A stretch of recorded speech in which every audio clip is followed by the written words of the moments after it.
Sejam muito bem-vindos. Eu sou o Fausto Carvalho, médico, pediatra, escritor, autor do livro Paz Sem Sacrifício. Nós estamos num desafio chamado Esperança na Quarentena, né? Nós estamos falando nesses dias agora, a ideia é 42 dias, falarmos alguma palavra de esperança no momento de crise, de pandemia, de economia ruim. E hoje eu gostaria de... É o 18º episódio, então se você perdeu, você pode estar acessando pelo meu Facebook, Fausto Carvalho, ou pelo Instagram, Fausto F. Carvalho, lá no IGTV, ou ainda no YouTube, Dr. Fausto Carvalho, Dr. Fausto Carvalho, tá?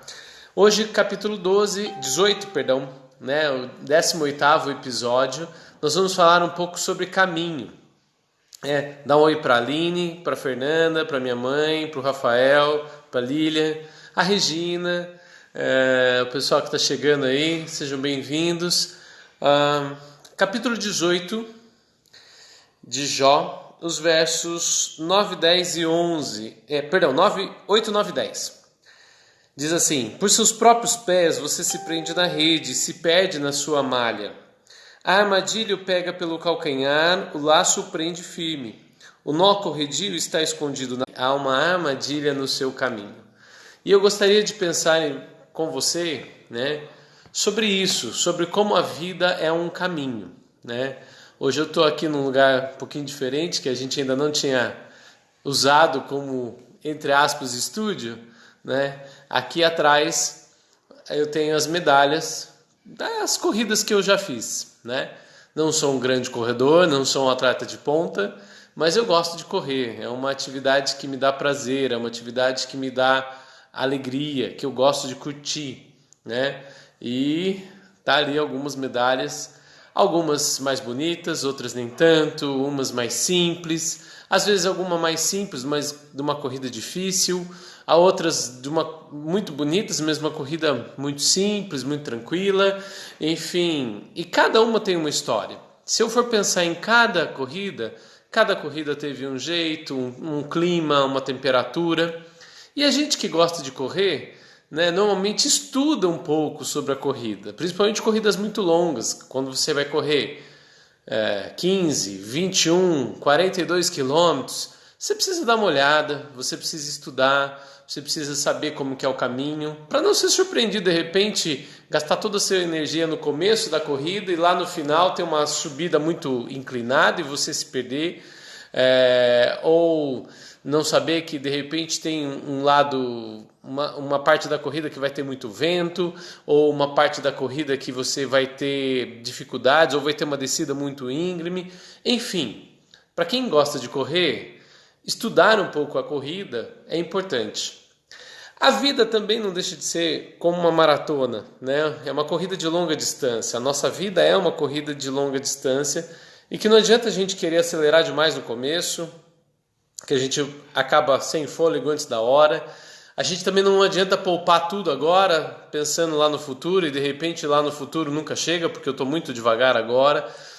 Se a gente fizer essa comparação da vida com uma corrida, nós precisamos nos preparar. Só que a gente descobre que está na corrida já correndo, né? A verdade, a gente percebe a importância da vida já vivendo, sendo criança e percebendo como é a vida, e se tornando adolescente, se tornando adulto, e a vida vai passando de maneira muito veloz. Mas toda corrida tem seus obstáculos, né? Por mais plana que seja uma corrida, por mais detalhada que seja uma corrida, por mais bem planejada que ela seja, sempre tem uma dificuldade. Eu lembro de uma das corridas aqui atrás, uma maratona que eu estava correndo, que eu estava tão bem, tão concentrado, e de repente, naquela fase lá pelo quilômetro 28, 30, que você já nem está pensando muito, mas está correndo um ritmo... Eu levei um tropeção de uma coisa que estava no chão, eu não lembro exatamente o que era, mas era uma coisa tão pequenininha, um obstáculo tão pequeno, e você tropeça e quase cai, e por pouco não caio de me ralar, né? E a vida é assim, a gente às vezes tem muitos obstáculos. E o texto que nós lemos fala sobre isso, sobre as armadilhas que nós temos na vida. E a vida nossa é feita, né? É uma corrida longa, mas com armadilhas. Algumas armadilhas que nós fazemos. Ele mesmo fala no texto, né, Bildade, ali ele fala, olha, tem hora que a gente lança o nosso próprio pé na armadilha. Por quê? Porque o nosso coração é enganoso. A Bíblia nos ensina isso, que a coisa mais enganosa que uma pessoa pode ter é o seu próprio coração.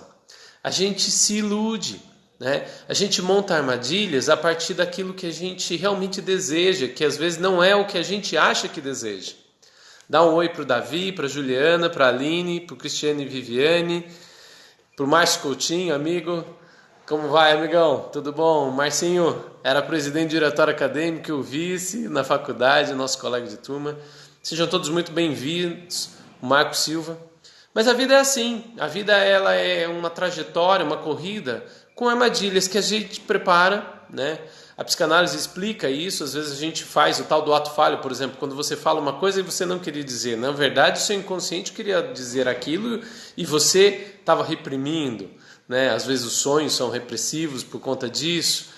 Tem muita coisa que a gente acaba repetindo de padrões da nossa família, dos nossos pais, por conta de coisas que a gente não resolveu da nossa infância. Às vezes as armadilhas são feitas por outras pessoas, pessoas que querem ver você no chão, e infelizmente o ser humano é assim. Infelizmente muita gente não tem uma autoestima muito definida, não tem uma imagem relacionada a Deus de maneira tão clara que acaba querendo prejudicar o outro, né? E além disso, nós temos os obstáculos da vida, porque se a vida é uma maratona, né, se a gente comparar com uma maratona, ela seria uma maratona com subidas e descidas, trechos no asfalto, trechos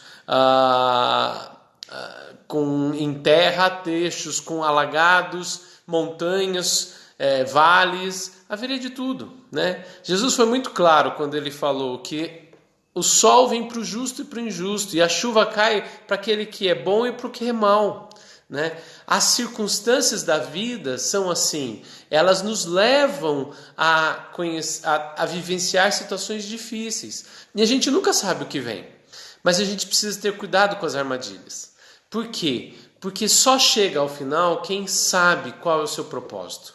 A gente tem que ter definido muito no nosso coração qual é o nosso propósito de vida. O que é que Deus me fez para fazer? O que é que Deus quer da minha vida? Porque quando eu tenho isso, por mais que eu tenha as armadilhas que eu mesmo monto, que os outros montam, que o próprio diabo, o inferno possa montar, eu consigo superá-las. Às vezes com mais facilidade, às vezes com um pouco mais de dificuldade, às vezes de uma maneira mais simples, às vezes de uma maneira mais difícil. Dá um oi entrando aí também. Mas a vida é assim, tem muitas e muitas armadilhas. Nós montamos armadilhas, às vezes pessoas que a gente gosta montam armadilhas, pessoas que a gente não gosta montam armadilhas, e só Deus pode nos livrar das nossas armadilhas. Para finalizar, eu gostaria de lembrar do texto que o salmista Davi, lá no Salmo 119, ele diz: lâmpada para os meus pés é a tua palavra. Se você não quer tropeçar, você precisa ler a Bíblia, precisa se dedicar a isso. E ele termina o versículo dizendo: luz para os meus caminhos. Então, para a gente ter claro, ter sucesso na nossa vida, precisamos saber o nosso propósito final. E precisamos usar a palavra de Deus para iluminar o nosso caminho, a fim de que nós não entremos e caiamos nas armadilhas que a vida nos proporciona, que a gente mesmo se proporciona e que as situações da vida às vezes proporcionam. Pense nisso, medite nisso. Se te faz sentido, ajude-nos a compartilhar, a chegar a mais pessoas, porque precisamos de esperança nesse momento difícil da nossa vida, da nossa humanidade, com essa pandemia correndo solta aí. Que Deus te abençoe, uma ótima tarde, e amanhã estaremos aqui às 13h30, se Deus quiser. Até mais. Que Deus abençoe a todos.